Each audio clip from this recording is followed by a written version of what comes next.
Indie Mogul. Welcome to Beyond the Trailers coverage of the 2011 Academy Awards, giving you an in-depth look at the top categories.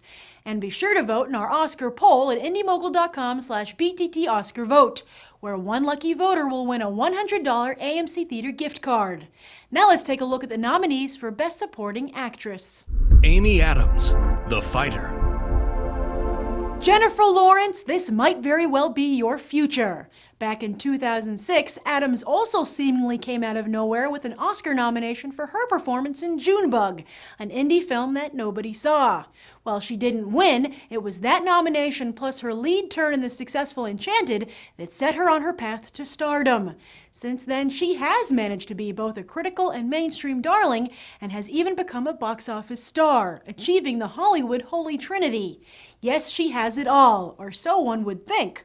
Turns out Adams dislikes her good girl image and is doing everything she can to change it, like playing Janis Joplin and co-starring in The Muppets.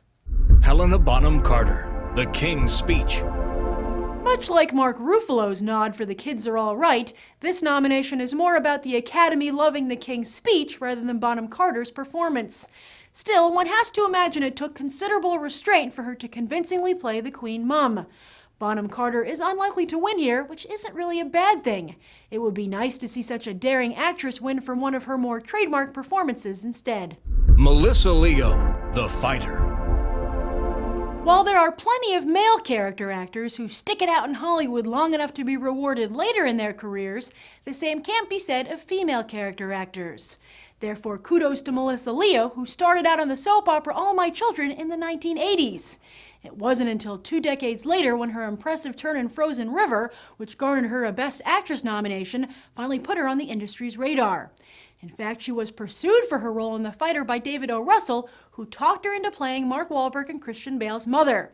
She had reservations because she's only 11 years older than Wahlberg and 14 years older than Bale. She should have remembered that the Academy loves it when actresses cast their vanity aside. Hailee Steinfeld, True Grit.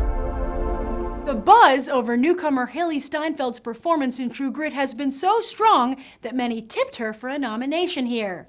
Increasing her odds is that the Academy has nominated child actors several times before, with fabulous results in this very category. Both Tatum O'Neal and Anna Paquin walked off with the gold, although both struggled in their careers post-win. Is losing better than winning? Nah, child actors have always had a hard time transitioning. Get the gold while you can, Hailee. Jacki Weaver, Animal Kingdom. Perhaps no nomination has audiences scratching their heads more than this one. Like Javier Bardem, Weaver is nominated for her work in a foreign film, Australia's Animal Kingdom. But unlike Bardem, Weaver hasn't worked in Hollywood. But you did catch a glimpse of her at the Golden Globes this year, where she was also nominated.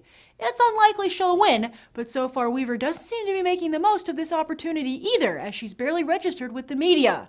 But then again, maybe she's content to stay in Australia, and there's nothing wrong with that. Although it does make for a wasted nomination from an industry perspective. And those are the 2011 Best Supporting Actress nominees. Who do you think deserves the Oscar? Leave your comments down below and be sure to vote in Beyond the Trailers Oscar poll by going to indiemogul.com/BTTOscarVote. You could win that $100 AMC Theater gift card, but hurry as the poll closes February 20th. I'm Grace Randolph, and I hope you'll check out the rest of BTT's Oscar coverage.